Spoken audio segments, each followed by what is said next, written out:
All right, so today we're going to be diving into a world that most of us only hear whispers about. Offshore finance, Yeah. hidden fortunes, secret deals, a whole lot of question marks. Yeah, It's a absolutely. very shadowy world. And specifically, today we're going to unpack the Pandora Papers, millions of leaked documents that really cracked open this secretive world Mm. in a way that we've never seen before. Yeah, I mean, it's like getting a backstage pass to a high-stakes financial game, one that most people don't even know exists. Right. We're talking about a system designed to move vast sums of money around the globe, often shrouded in layers of shell companies and trusts, and that makes it incredibly difficult to trace who's pulling the strings. Right. It's all very cloak and dagger.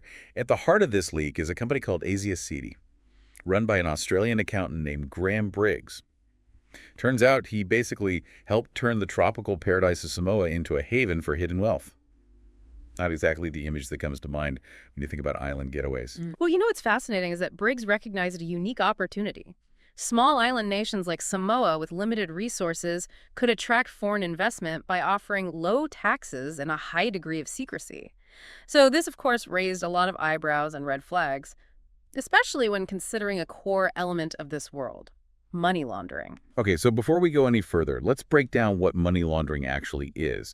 I feel like it's one of those terms everyone throws around, but might not fully grasp. Oh, absolutely.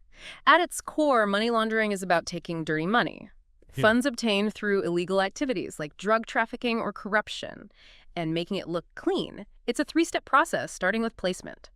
Imagine a criminal trying to deposit large sums of cash into the financial system without attracting attention. They might use seemingly legitimate businesses like casinos or art galleries to mask the source of the funds. So they're essentially trying to blend the dirty money into the legitimate financial stream. Clever. But then what? Then comes layering, the art of making the money trail as complex and confusing as possible. This often involves moving the money through a series of shell companies, offshore accounts, in different countries. Think of it like creating a tangled web of transactions designed to obscure the origin of the funds. Ah. So it's like playing a high-stakes game of financial hide-and-seek. But eventually they need to use the money right. That's where integration comes in. Exactly. Integration is the final stage where the laundered money is reintroduced into the legitimate economy, looking like it was earned legally. This could involve investing in real estate, businesses, or even donating to charities. The goal is to completely erase any trace of its criminal origins. So it's almost like a financial magic trick, making dirty money disappear and reappear as something respectable. Now, how do the Pandora Papers and companies like Citi fit into all of this? While the Pandora Papers expose the inner workings of this system by revealing the identities of those involved and the intricate ways they move and hide their money. Companies like Citi act as facilitators, setting up complex offshore structures for their clients, offering them a shield of anonymity and secrecy. So they're essentially architects of these financial labyrinths, helping their clients navigate the world of offshore finance. And this brings us back to the Pandora Papers themselves. What made this leak so significant? The sheer scale of the Pandora Papers leak was unprecedented. I mean, we're talking about millions of documents from 14 different offshore service providers. Providing an unparalleled glimpse into this hidden world, it exposed the financial dealings of hundreds of high-profile individuals, including politicians, celebrities, and billionaires, sparking investigations and outrage worldwide. Yeah, it sounds like opening a Pandora's box of financial secrets. And the fact that it came from an anonymous source adds another layer of intrigue to this whole story. Absolutely. The leak was a bombshell that shook the world of finance. And it shone a light on the vast scale of offshore activity. It forced governments and regulatory bodies to confront the loopholes that allow this system to flourish. So it's safe to say that the Pandora Papers weren't just about revealing secrets.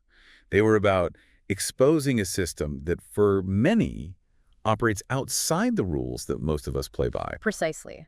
The leak sparked a global conversation about financial transparency and accountability, raising fundamental questions about who benefits from the system and who bears the cost. And that's where things start to get really interesting, because beyond the complexities of shell companies and offshore accounts, there's a human element to this story that we can't ignore. You're absolutely right. The impact of financial secrecy extends far beyond the balance sheets and boardrooms. In Part 2, we'll delve deeper into those consequences, exploring the real-world impact of this hidden financial system on individuals, communities, and entire nations. Yeah, that's going to be really interesting. I'm looking forward to that. You too. Awesome. Awesome. Welcome back. So far, we've pulled back the curtain on offshore finance, a system designed for secrecy and how money laundering works. The Pandora Papers gave us an inside look at how this plays out in the real world. But it's more than just numbers and transactions, right? Exactly. We're talking about real people and real consequences. Think about it. When wealthy individuals and corporations use these tactics to avoid paying taxes, it's the rest of us who end up footing the bill. Yeah, it's like a hidden tax on everyone else. A price we pay for the financial maneuvers of a select few. And the fallout goes beyond government budgets. This system fuels some pretty dark activities, too. Absolutely. Money laundering, a key part of this world, allows criminals to make their ill-gotten gains look legitimate. This can fund everything from drug trafficking and arms dealing to human trafficking and even terrorism. So it's not just about dodging taxes. We're talking about activities that destabilize entire countries and put people's lives at risk. The Pandora Papers exposed numerous examples of this. One case involved a former Nigerian president who allegedly stole billions of dollars from his own people, money that could have been used to build schools, hospitals, and vital infrastructure. Yeah, I remember that case. It's mind-boggling how much money was siphoned off and hidden away, Yeah. essentially robbing a nation of its resources. Precisely. And it highlights a stark reality. The victims of these financial schemes are often the most vulnerable in society, those who depend on public services and a stable economy. It creates this vicious cycle. Financial secrecy enables criminal activity, which then harms those who are least able to protect themselves. It's a pretty bleak picture. It is, and it's not just limited to developing countries. Here in Australia, there was a case involving an accountant who was jailed for helping clients evade taxes through offshore superannuation schemes. What's striking is that he openly admitted there were no morals involved in his work. I remember reading about that. It's chilling to hear someone so nonchalantly disregard ethical considerations in pursuit of profit. It raises serious questions about the role of professionals, lawyers, accountants, advisors who are supposed to be upholding the integrity of the financial system. In many cases, they become enablers actively facilitating these shady practices. So it's not just about catching the criminals, but also addressing the network of individuals who make this system possible. That's got to be a major challenge. Absolutely. And the Pandora Papers triggered a global conversation about this very issue, highlighting the urgent need for greater transparency and accountability. The leak created a lot of noise, but did it actually lead to any tangible change? Have governments taken concrete steps to address these issues? Well, progress has been slow, but there have been some positive developments. The Pandora Papers put pressure on governments to take action, and some have started to implement stricter regulations.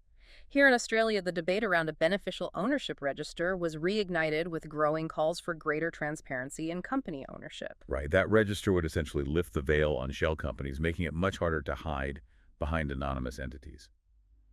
But hasn't there been some pushback against this idea? There has, primarily from industry groups and lobbyists who argue it would be too costly and burdensome for businesses. They claim it would stifle investment and harm the economy. However, many experts argue that the benefits of increased transparency outweigh these concerns. So it's a classic clash between vested interests and the need for greater accountability. It sounds like a tough battle to win. It's certainly a complex issue with many competing interests at play, but the Pandora Papers showed us that change is possible. The leak sparked a wave of investigations leading to arrests and asset seizures. It also empowered citizens to demand more from their leaders. It's like a domino effect. One leak leads to investigations, public outcry, and hopefully meaningful reforms. But what can ordinary people do to help combat this system? It can feel pretty overwhelming. Staying informed is a great start. Reading articles, listening to podcasts like this one, and sharing information with others helps raise awareness. You can also contact your elected officials and urge them to support legislation that promotes financial transparency. So it's about using our voices and demanding action from those in power. Exactly. And there are organizations dedicated to combating financial secrecy and promoting tax justice. You can support their efforts through donations, volunteering, or simply spreading the word about their work. It sounds like there are many ways to get involved, even if it's just by educating ourselves and having conversations about these issues. Absolutely. Collective action can create real change. The Pandora Papers prove that even a seemingly impenetrable system can be cracked open, exposing its flaws and prompting a global call for reform. It's a reminder that even in the face of such a vast and complex challenge, we're not powerless. Our voices matter, and together we can push for a more just and equitable system. I agree. And while the Pandora Papers exposed a dark underbelly of the global financial system, they also offered a glimmer of hope. They showed us that change is possible when we shine a light on the shadows and demand better from those in power. So while we've uncovered some pretty unsettling truths, we're not ending on a note of despair. We've also explored ways to fight back, to hold those responsible accountable, and to push for a fairer system. Exactly. The Pandora Papers were a wake-up call, and now it's up to us to decide how we respond. Do we accept the status quo, or do we demand better? And that's a powerful question to consider as we move into the final part of our deep dive. We've explored the problems, discussed the human cost, and now we'll shift our focus to potential solutions, exploring what can be done to address the challenges exposed by the Pandora Papers. We'll delve into the role of governments, international organizations, and civil society in promoting financial transparency and accountability. We'll also examine specific policy proposals, from beneficial ownership registers to stricter regulations on tax havens. Join us next time as we conclude our deep dive into the Pandora Papers and explore a path towards a more just and transparent financial future. Welcome back to our deep dive into the Pandora Papers. We've uncovered that intricate world of offshore finance, explored the mechanics of money laundering, and confronted the stark realities of its human cost. But now, let's shift gears and talk about what can be done to address this global challenge. Yeah. It's easy to feel overwhelmed by the scale and complexity of this issue. But it's important to remember that we're not powerless. The Pandora Papers sparked a global conversation. And that conversation is still ongoing. More and more people are demanding action, and that pressure is starting to yield results. So let's dive into those potential solutions. What concrete steps can be taken to create a more transparent and accountable financial system? Well, one of the most significant developments in recent years has been the push for beneficial ownership registers. As we've discussed, these registers would require companies to disclose their true owners, making it much harder to hide behind layers of anonymity. It's like shining a light into those dark corners of the financial world, stripping away the secrecy that allows illicit activities to thrive. But how do we get those jurisdictions that have a vested interest in maintaining secrecy on board? That's where international cooperation comes in. Organizations like the Financial Action Task Force have developed standards for combating money laundering and terrorist financing, and countries that fail to comply can face sanctions or be blacklisted. So it's a bit like a financial pressure cooker, using economic and diplomatic tools to encourage cooperation and level the playing field. Exactly. And there are also initiatives like the exchange of information on tax matters, which allows countries to share information about taxpayers' financial holdings, making it harder to hide income and assets offshore. It sounds like a global game of financial catch-up, with countries working together to close the loopholes that allow tax evasion and other illicit activities to flourish. It's a constant battle, but progress is being made. And it's not just about international efforts. Individual countries can also take steps to strengthen their domestic regulations. Australia, for example, has been debating the implementation of a public beneficial ownership register, which would be a major step forward in promoting transparency. That's encouraging to hear.